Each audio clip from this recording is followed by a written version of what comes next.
Bonjour à tous, je suis heureuse de vous retrouver. Dans ce deuxième volet, Franck Alexandre va aborder la manifestation de miracles dans l'Ancien Testament avec quelques grandes figures. Voyons quelques exemples ensemble. Bienvenue dans notre nouvelle émission Revivaliste. Je vous propose de poursuivre cette étude sur le don d'opérer des miracles. Je suis sûr que ce genre de sujet vous intéresse. Mais nous allons aborder sans plus attendre quelques définitions sur ce don. Jésus est le miracle incarné. Et nous sommes appelés à prêcher le miraculeux évangile. Nous sommes les témoins du miracle de la nouvelle naissance. Nous vivons le miracle de l'Église qui triomphe des portes du séjour des morts et nous avons besoin de vivre cette manifestation surnaturelle du don d'opérer des miracles. Voyons dans l'original.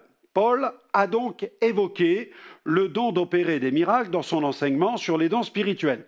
Notons que ce don appartient à la catégorie des dons de puissance. Si nous prenons la première épître aux Corinthiens, chapitre 12, nous avons la liste des dons spirituels au verset 8. En effet, à l'un est donné par l'Esprit et Paul donne toute une suite de dons spirituels et nous voyons au verset 10 apparaître à un autre le don d'opérer des miracles, à un autre la prophétie, à un autre le discernement des esprits, à un autre la diversité des langues, à un autre l'interprétation des langues. L'expression don d'opérer des miracles a été traduite du grec energema dynameon. Il s'agit de la manifestation concrète de puissance. Nous pourrions tout aussi bien appeler ce don l'opération d'œuvres puissantes, tout en prenant soin de ne pas perdre de vue qu'il s'agit d'une manifestation soudaine de l'esprit, c'est-à-dire un don spirituel. Il est issu de la catégorie des dons de puissance. Il est important de bien dissocier le don d'opérer des miracles du don des guérisons ou du don de foi. Si les trois appartiennent à la catégorie des dons de puissance, il convient cependant de bien comprendre quelle est leur dynamique respective. Alors que le don de foi manifeste la foi puissante dans sa dimension passive, le don d'opérer des miracles l'exprime dans une dimension active. Le don de foi met en évidence une attitude d'abandon lorsqu'il faut traverser, par exemple, une épreuve, des difficultés, alors que le don d'opérer des miracles met en évidence la foi de façon plus explosive. Concernant le don des guérisons, celui-ci exalte la grandeur de la compassion de Dieu, alors que le don des miracles exalte sa grande puissance. C'est simple. Considérant le fait qu'il s'agit d'un don spirituel, le don d'opérer des miracles se produit de façon soudaine, avec puissance, défiant les lois naturelles, en faisant éclater la gloire de Dieu. Notons que le caractère explosif de la manifestation est son déploiement d'énergie. Gardons à l'esprit qu'il faut bien dissocier les miracles qui se manifestent dans le cadre d'une œuvre, d'une mission à laquelle participe un serviteur, du don des miracles qui est une manifestation surnaturelle de l'esprit dont le serviteur est le canal direct. Exemple, quand Jésus marcha sur les eaux, c'est lui qui opéra le miracle. Et quand Pierre vint à sa rencontre, nous ne pouvons pas dire que Pierre fut à l'origine de cette manifestation surnaturelle. Autre exemple, quand Paul et Silas priaient et chantaient les louanges de Dieu dans la prison de Philippe, celle-ci fut secouée jusque dans ses fondements. Les portes se renversèrent, les ceps des prisonniers se rompirent et personne ne mourut. Dans ce cas précis, nous ne pouvons parler du don d'opérer des miracles. Il s'agit plutôt de la manifestation de la présence tangible de Dieu. Concernant les dons spirituels, la Bible est claire. Elle dit « à l'un est donné par l'Esprit ». 1 Corinthiens, chapitre 12, verset 8. Pour qu'il y ait manifestation d'un don spirituel, il faut qu'un disciple serve de canal à la manifestation, car les dons spirituels sont des dons ou des grâces. On se souvient du mot charisma, accordés aux disciples de Jésus-Christ. Ils sont des dons insufflés par le Saint-Esprit, pneumatikos. Voyons quelques définitions et propos de revivalistes concernant les dons spirituels. Je pense à Smith Wigglesworth. Voilà ce qu'il déclare. Il dit Il faut que vous sachiez que les dons de guérison et le don d'opérer des miracles font partie du plan du Saint-Esprit et vont se manifester avec force si nous entrons dans ce plan. Je dois apprendre à reconnaître le mouvement de l'Esprit et la voix de Dieu. Je dois comprendre la volonté de Dieu si je veux voir opérer les dons de l'Esprit. Howard Carter, voilà ce qu'il nous dit. C'est la manifestation surnaturelle de la puissance de Dieu par laquelle les lois de la nature sont altérées, suspendues, contrôlées. Harold Orton, l'opération de miracle produit des œuvres de puissance. Nous devons limiter le sens du mot miracle, excluant même certains actes de puissance, notamment ceux qui ont trait à la guérison du corps humain, pour ne retenir que ceux qui se rapportent aux lois de la nature inanimée ou à la manipulation d'objets, tel le fait de transformer de l'eau en vin, de faire descendre le feu du ciel, d'ouvrir un chemin à travers l'eau, de calmer la tempête et ainsi de suite. Reinhold Ulanska, une traduction mot à mot donnerait « action des forces », avec un pluriel aussi bien pour action que pour force. Dans Hébreux 2, verset 4, il est question de signes et miracles et diverses actions de puissance. Il est même écrit que des choses étranges et inhabituelles se faisaient par les mains des apôtres. Ces dons de puissance font sauter les limites humaines. Le don d'opérer des miracles, voyons-le dans l'Ancien Testament. Si les manifestations de puissance se vérifient dans de nombreux passages de l'Ancien Testament, notons qu'elles accompagnèrent généralement des leaders investis et oints pour une mission bien déterminée. Seules certaines catégories de personnes avaient accès à cette forme de service. Nous pouvons noter plusieurs onctions comme celle des rois, des prophètes ou des sacrificateurs. Par contre, sous la Nouvelle Alliance, les rachetés ont tous part à l'onction. Dieu s'est formé en Jésus un royaume de sacrificateurs. Mais retournons dans l'Ancien Testament. Je pense à Moïse et son bâton.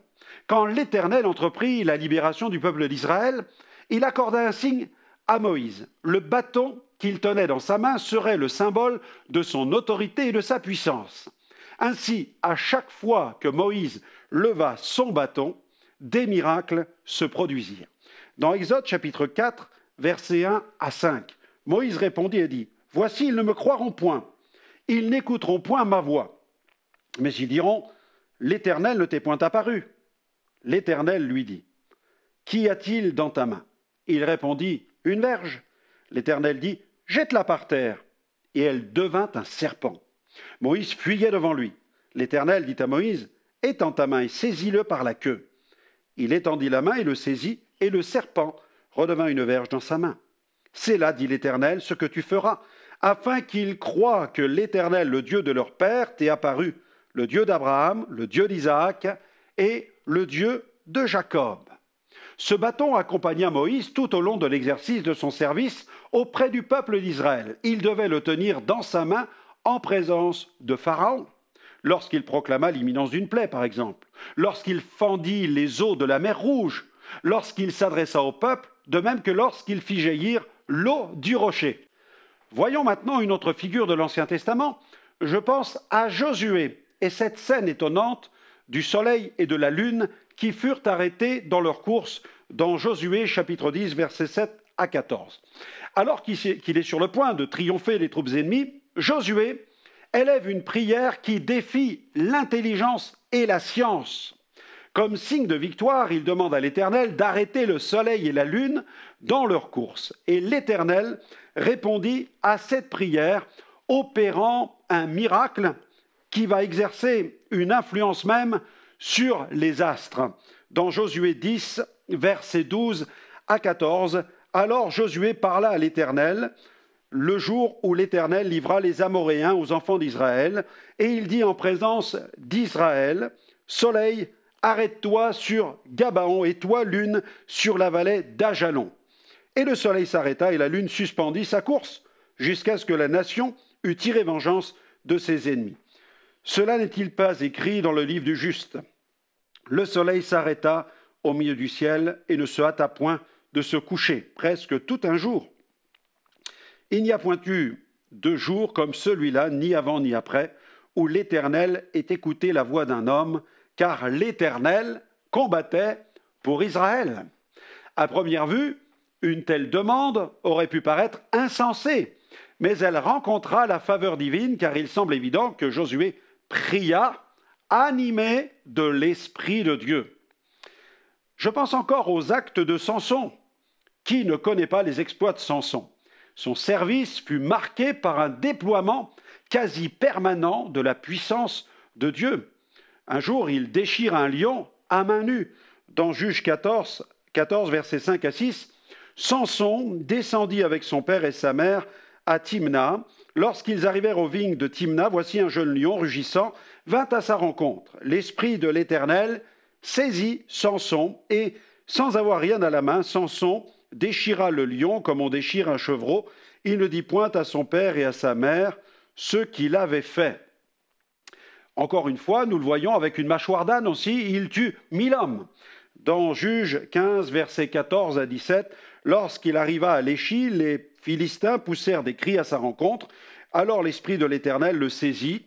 Les cordes qu'il avait au bras devinrent comme du lin brûlé par le feu, et ses liens tombèrent de ses mains. Il trouva une mâchoire d'âne fraîche, il étendit sa main pour la prendre, il en tua 1000 hommes. Et Samson dit, avec une mâchoire d'âne, un monceau, 2 monceaux, avec une mâchoire d'âne, j'ai tué 1000 hommes. Quand il eut achevé de parler, il jeta de sa main la mâchoire, et l'on appela ce lieu Ramath-Léchi. Malheureusement, malgré la grande puissance de son équipement, Samson ne s'est pas maintenu dans l'intégrité et sa vie s'est terminée dans le chaos. Voyons aussi, je pense à Ésaïe et l'ombre qui recule de 10 degrés. Dans 2 Rois, chapitre 20, versets 1 à 11, il y a aussi des passages complémentaires, je pense à Ésaïe 38 et 2 Chroniques 32. Le prophète Ésaïe participa d'une manière active à la guérison miraculeuse du roi Ézéchias. Alors que ce dernier souffrait d'une maladie incurable, le prophète Ésaïe vint lui rendre visite et lui demanda de mettre ses affaires en ordre car sa fin était proche. Mais Ézéchias répandit d'abondantes larmes devant Dieu et inclina le cœur de Dieu en sa faveur. Ainsi, l'Éternel envoya à nouveau Ésaïe vers le roi pour lui annoncer que ses supplications avaient été entendues et qu'il allait guérir de sa maladie. Ésaïe demanda à ceux qui prenaient soin du roi d'appliquer une masse de figues sur l'ulcère, et Ézéchias guérit. Mais Ézéchias ne voulait pas seulement guérir, il désirait aussi se rendre à la maison de l'Éternel, conformément à la prophétie d'Ésaïe. L'Éternel accéda à cette demande en adressant au roi un signe défiant les lois cosmiques.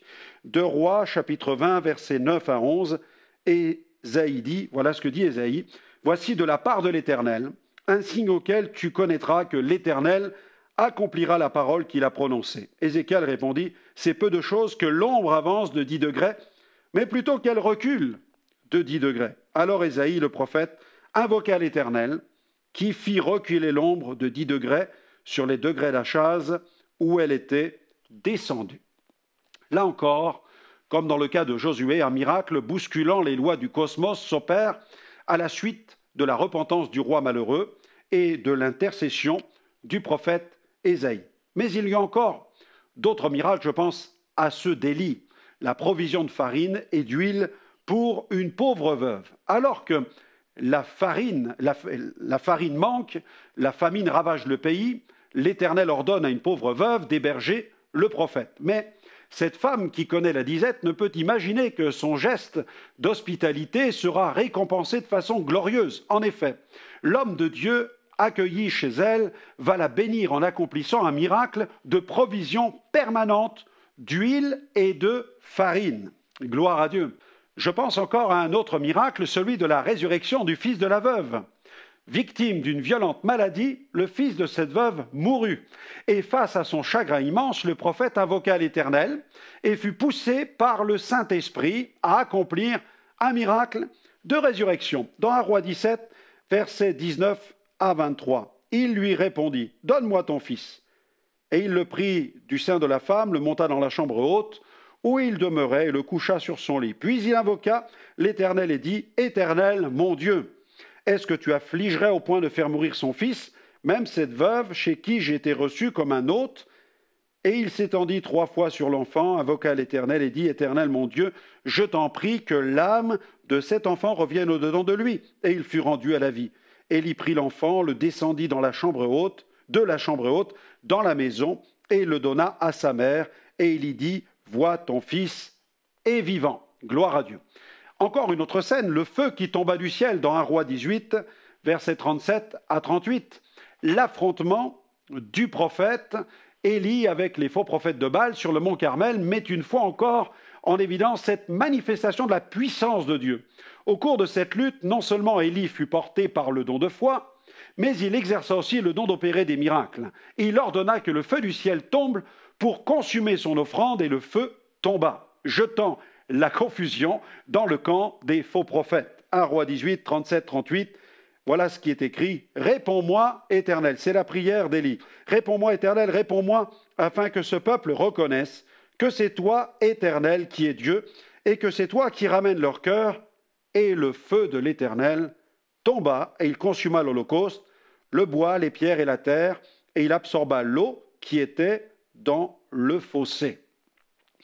Je pense encore à d'autres miracles, les miracles d'Élisée. Là encore, une provision de farine et d'huile pour une pauvre veuve. Alors qu'elle vient de perdre son mari, qui était un homme craignant Dieu, les créanciers sont à sa porte, lui réclamant le règlement de ses dettes. Ému par sa situation, Élisée va lui demander de rassembler le maximum de vases qu'elle pouvait trouver auprès de ses voisins. De retour chez elle, obéissant aux directives du prophète, elle versa le peu d'huile qui lui restait dans les vases. Le miracle s'accomplit et les vases se remplirent de façon tout à fait surnaturelle. Avec le fruit de la vente de cette abondante réserve d'huile, elle parvint à payer ses dettes. Dans le deuxième livre des rois, chapitre 4, versets 3 à 7. Et il dit, c'est le prophète qui parle, le prophète Élisée, et il dit, va demander au dehors des vases, chez tous tes voisins, des vases vides, et n'en demande pas un petit nombre. Quand tu seras rentré, tu fermeras la porte sur toi et sur tes enfants, tu verseras dans tous ces vases et tu mettras de côté ceux qui seront pleins. Alors, elle le quitta, elle ferma la porte sur elle et sur ses enfants, il lui présentait les vases et elle versait. Lorsque les vases furent pleins, elle dit à son fils, présente-moi encore un vase. Mais il lui répondit, il n'y a plus de vase. Et l'huile s'arrêta. Elle alla le rapporter à l'homme de Dieu, et il dit, va vendre l'huile et paie ta dette, et tu vivras, toi et tes fils, de ce qui restera. Amen. Gloire à Dieu. La résurrection du fils de la Sunamite, encore un autre miracle. Bien que le prophète demande à son serviteur de se rendre auprès de l'enfant mort et d'appliquer son bâton sur son visage, il n'y a aucun signe de retour à la vie. Un élément crucial apparaît clairement dans cette scène. Le bâton ne manifeste aucun pouvoir sans l'onction du prophète lui-même. Par contre, dès qu'Élisée arrive sur place, le miracle s'opère, l'enfant revient à la vie. La scène se trouve dans le deuxième livre des rois, chapitre 4, versets 31 à 37. Géasi les avait devancés, et il avait mis le bâton sur le visage de l'enfant. Mais il n'y eut ni voix ni signe d'attention. Il s'en retourna à la rencontre d'Élisée et lui rapporta la chose en disant « L'enfant ne s'est pas réveillé. » Lorsqu'Élisée arriva dans la maison, voici l'enfant était mort, couché sur son lit. Élisée entra et ferma la porte sur eux et pria l'Éternel. Il monta et se coucha sur l'enfant. Il mit sa bouche sur sa bouche, ses yeux sur ses yeux, ses mains sur ses mains, et il s'étendit sur lui. Et la chair de l'enfant se réchauffa. Élisée s'éloigna, alla çà et là par la maison, puis remonta et s'étendit sur l'enfant. Et l'enfant éternua 7 fois, et il ouvrit les yeux. Élisée appela Géasi et dit, « Appelle cette Sunamite. » Géasi l'appela, et elle vint vers Élisée qui dit, « Prends ton fils. » Elle alla se jeter à ses pieds, et se prosterna contre terre, et elle prit son fils, et sortit. Voyons un autre miracle, la purification des eaux d'une ville. Élisée opéra encore un miracle étonnant, celui de la purification des eaux de la ville de Jéricho, tout simplement en y jetant du sel. Ce passage se trouve dans 2 Rois, chapitre 2, versets 19 à 22. Les gens de la ville dirent à Élisée, « Voici, le séjour de la ville est bon, comme le voit mon Seigneur. mais les eaux sont mauvaises. Les eaux sont mauvaises et le pays est stérile. Et il dit, apportez-moi un plat neuf et mettez-y du sel. Et ils le lui apportèrent. Il alla vers la source des eaux, il y jeta du sel et il dit, ainsi parle l'Éternel, j'assainis ces eaux et il n'en proviendra plus ni mort ni stérilité. Et les eaux furent assainies. Gloire à Dieu. Jusqu'à ce jour, selon la parole qu'Élisée avait prononcée. Encore un autre miracle, la purification d'un potage empoisonné. Alors qu'Élisée avait demandé à son serviteur de préparer un potage pour les fils des prophètes, l'un d'entre eux alla cueillir des herbes qu'il coupa et versa dans le pot. Malheureusement, ces herbes n'étaient pas comestibles. Et dès que les convives goûtèrent le potage, ils ne purent le manger, constatant avec stupeur qu'il était empoisonné. Mais Élisée opéra immédiatement un miracle, neutralisant les effets du poison en versant tout simplement de la farine dans le potage. 2 Rois, chapitre 4, versets 40 à 41. On servit à manger à ces hommes, mais dès qu'ils eurent mangé du potage, ils s'écrièrent « La mort est dans le pot, homme de Dieu !» Et ils ne purent manger. Élisée dit « Prenez de la farine. » Il en jeta dans le pot et dit « Sers à ces gens et qu'ils mangent. » Et il n'y avait plus rien de mauvais dans le pot. Encore un autre miracle, la multiplication des pains. La multiplication de vivres n'est pas propre uniquement au récit du Nouveau Testament où nous voyons Jésus multiplier des pains et des poissons. Élisée, lui aussi, fut à l'initiative d'un miracle semblable. Il est vrai, dans une plus faible proportion. Dans 2 Rois, chapitre 4, versets 42 à 43, un homme arriva de Baal Shalisha. Il apporta du pain, des prémices à l'homme de Dieu, 20 pains d'orge et des épis nouveaux dans son sac. Élisée dit, donne à ces gens et qu'ils mangent. Son serviteur répondit, comment pourrais-je en donner à 100 personnes? Mais Élisée dit, donne à ces gens et qu'ils mangent, car ainsi parle l'Éternel, on mangera et on en aura de reste. Et il mit alors les pains devant eux, et ils mangèrent et en eurent de reste, selon la parole de l'Éternel. Voyons encore la guérison de Naaman. La guérison du chef de l'armée syrienne atteint d'une lèpre illustre une fois encore de façon remarquable l'exercice du don d'opérer des miracles. Le chemin qui mena cet homme à la guérison exigea qu'il descende 7 fois dans le Jourdain boueux. Il aurait tellement préféré qu'Élisée le guérisse en agitant simplement sa main à l'endroit de la maladie. Mais le Seigneur avait prévu pour lui une autre voie de guérison. Malgré les résistances de cet homme au caractère bien trempé, Élisée ne modifia aucunement la prescription divine. Naaman accepta de s'humilier et d'obéir, et le résultat final fut glorieux, car l'homme fut guéri. Dans 2 Rois, chapitre 5, versets 10 à 14, Élisée lui fit dire par un messager, « Va et lave-toi 7 fois dans le Jourdain, ta chair deviendra saine, et tu seras pur. » Naaman fut irrité, et il s'en alla en disant, « Voici, je me disais, il sortira vers moi, il se présentera lui-même. » Il invoquera le nom de l'Éternel son Dieu, il agitera sa main sur la place et guérira le lépreux. Les fleuves de Damas, l'Abana et le Parpar ne valent-ils pas mieux que toutes les eaux d'Israël? Ne pourrais-je pas m'y laver et devenir pur? Et il s'en retournait et partait avec fureur. Mais ses serviteurs s'approchèrent pour lui parler et dire, « Mon père, si le prophète t'eût demandé quelque chose de difficile, ne l'aurais-tu pas fait? Combien plus dois-tu faire ce qu'il t'a dit? Lave-toi et tu seras pur. » Il descendit alors et se plongea 7 fois dans le Jourdain, selon la parole de l'homme de Dieu, et sa chair redevint comme la chair d'un jeune enfant, et il fut pur. Voyons un autre miracle, celui du fer d'une hache qui surnage. Élisée contribua à l'accomplissement d'un autre miracle. Il fit remonter à la surface le fer de hache qui était tombé malencontreusement dans une rivière. Dans 2 Rois, chapitre 6, versets 4 à 7. Il partit donc avec eux, c'est-à-dire les fils des prophètes, et arrivés au Jourdain, ils coupèrent du bois. Et comme l'un d'eux abattait une poutre, le fer tomba dans l'eau. Il s'écria, « Ah, mon Seigneur, il était emprunté !» L'homme de Dieu dit, « Où est-il tombé ?» Et il lui montra la place.